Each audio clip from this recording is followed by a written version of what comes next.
mention that I really believe in high frequency, especially when it comes to improving your strength.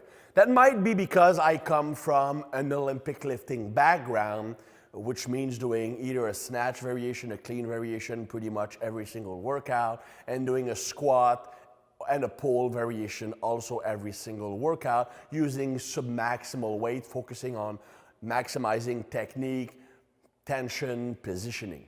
So I always grew up thinking that to get stronger, you need to practice the lift you're doing very frequently. And I think that that's even more true when we're talking about body weight exercises. To become efficient at body weight exercises, you need to practice them as much as possible.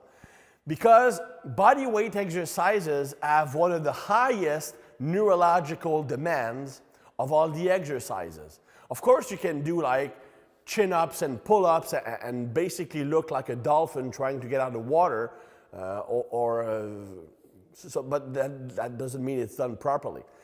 To do a proper body weight exercise, you need lots of inter and intramuscular coordination. You need to have tension in the supporting muscle. Like if you're doing a pull-up and the whole body is kept soft, then you have lots of strength leaks. Same thing with handstand push-ups, ring dips, stuff like that. So if you want to be good at body weight exercises, you need to improve your capacity to move your body in space, which requires maintaining optimum tension in the right muscles, maximizing position, and also, of course, having all these muscles work well together. And the more neurologically based an exercise is, the more frequency you need. That's why, for example, if you want to be great at snatches and clean and jerks, you will need more frequency than getting strong on a bench press, for example. A bench press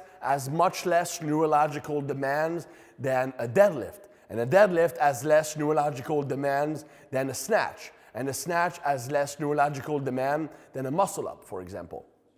So the more neurological base an exercise is, the more often you need to practice it. A typical example for pull-ups, I can quote Pavel Sasulin, who mentioned like how military personnel had a chin-up bar in a dorm room, and every time they had to go out or in, they had to do chin-ups or pull-ups. That's one of the best way to become good at a movement, the frequency of practice. Not going to failure, not necessarily overloading the movement, but doing it as often as possible, either throughout the day or every single day. I work with a CrossFit athlete that competed at the CrossFit Games. The year that he missed out qualifying for the Games, he missed out by 1 point. It was a triple equality.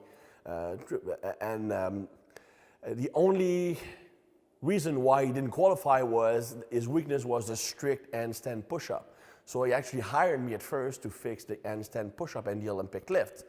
And the routine I had him do was doing strict handstand push-up every single day.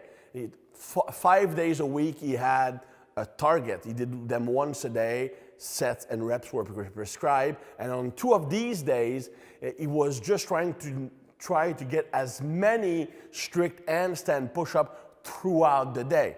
Now, over the course of the progression, which I think was 8 weeks, he went from doing 11 strict handstand push-up to doing 23 strict handstand push-up from a deficit. So a pretty drastic improvement. He never trained to failure. He always did a maximum frequency throughout the week. So with body weight exercises, the first key is the frequency of practice.